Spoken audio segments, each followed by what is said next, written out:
CM Chandrababu mark management తో assembly స్వరూపమే మారిపోయింది. రికార్డు టైంలో ప్రశ్నోత్తరాలు ముగియడమే కాదు, మంత్రులు బుల్లెట్ వేగంతో సమాధానాలు ఇచ్చారు. గత పాలకుల పాపాలపై విచారణకు సై అన్నారు. అసెంబ్లీ హిస్టరీలోనే ఇదో సరికొత్త రికార్డ్.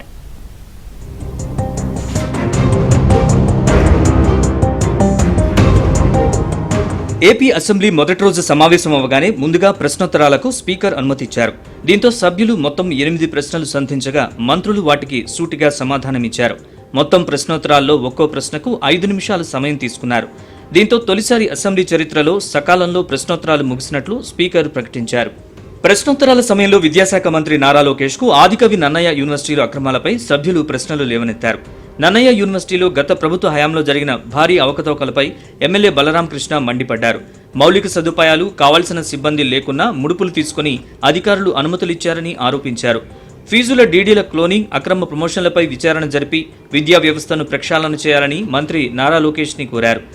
సభ్యులకు సమాధానమిస్తూ మంత్రి లోకేష్ ఆధారాలు పంపితే తప్పనిసరిగా చర్యలు తీసుకుంటామని ప్రకటించారు.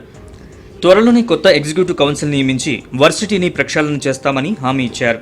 మనకి నన్నయ్య యూనివర్సిటీ అనేది చాలా ప్రెస్టీజియస్ యూనివర్సిటీ అధ్యక్ష. 400 పైగా ఎఫిలియేటెడ్ కాలేజెస్ ఉన్న ఏకైక యూనివర్సిటీ అధ్యక్ష. అక్కడ ఏదైతే మనకి ఈ కళాశాలలు ఎఫిలియేటెడ్ కళాశాలలు ఉన్నాయో దానికి ఏ విధమైన ఇన్ఫ్రాస్ట్రక్చర్ లేకుండా, కావలసినటువంటి సిబ్బంది కూడా లేకుండా వాళ్ళందరికీ కూడా ముడుపులు తీసుకుని అక్కడ వాళ్ళ పర్మిషన్ ఇచ్చినట్లుగా చాలా కంప్లైంట్లు ఉన్నాయి అధ్యక్ష. గత ప్రభుత్వ హయాంలో అయితే మితిమీరినటువంటి అక్రమాలు కూడా జరిగినాయి అధ్యక్ష.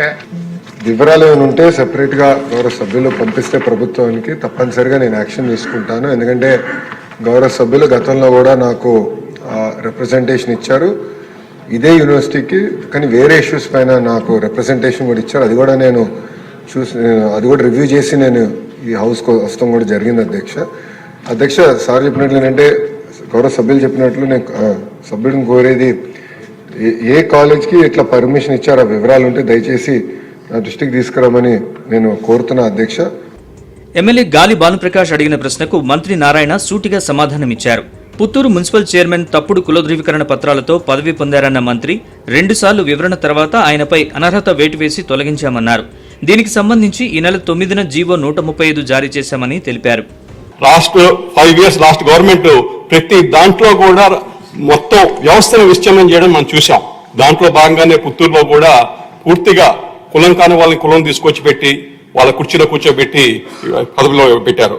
చెల్లని కుల ధృవీకరణ పత్రాలు తీసుకొచ్చేసి వాళ్ళని రిజర్వ్ స్థానాన్ని ఆక్రమించడం ఎస్సీ వర్గాల పట్ల అపహాస్యమే అవుతుంది.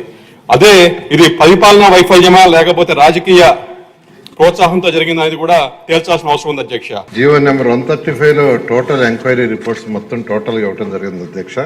దాంట్లో కలెక్టర్ గారు చేసింది, సిడిఎంఏ గారు చేసింది, అతను 2 సార్లు అతను అడిగితే 2 సార్లు ఇచ్చిన ఎక్స్ప్లెనేషన్ టోటల్ ఇవ్వడం జరిగింది అధ్యక్ష. ఇప్పుడు మనకున్న మున్సిపల్ యాక్ట్ 1965 సెక్షన్ 61 ప్రకారం యాక్చువల్గా అతను రిమూవ్ చేసాం అధ్యక్ష. ఫర్దర్గా సభ్యులు అడిగినట్టు ఫర్దర్ యాక్షన్ ఏమేమి తీసుకోవచ్చు అనేది ఖచ్చితంగా పరిశీలిస్తాం అధ్యక్ష. లోచర్ల శివడవలస ఎత్తిపోతల పథకం, తోటపల్లి కాలువ ఇసుక మేటలపై జలవనరుల మంత్రి నిమ్మల రామానాయుడు స్పందించారు.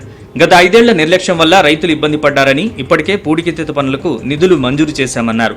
యుద్ధ ప్రాతిపదికన పనులు పూర్తి చేయించాలని ఎమ్మెల్యే సుజయ్ కృష్ణ రంగారావుకు సూచించారు. ఈ తోటపల్లి బ్యారేజ్ అనేది 131,000 ఎకరాలు కొత్త ఆయకట్టుకు, 64,000 ఎకరాల స్థిరీకరణకు ఏర్పాటు చేయడం జరిగింది అధ్యక్ష. అయితే ప్రస్తుతం ఇది 84,000 ఎకరాలకు మాత్రమే సాగునీరు అందుబాటులో ఉంది. అందులో పర్టికులర్గా ఎందుకంటే నేను మొన్న కూడా చూశాను అధ్యక్ష, మన ఖరీఫ్ సీజన్కు సంబంధించి అక్కడ ఉన్నటువంటి ఎమ్మెల్యేలు కూడా ఈ తోటపల్లి కాలువకు సంబంధించిన సమస్యను కూడా నా దృష్టిలోకి తీసుకురావడం జరిగింది.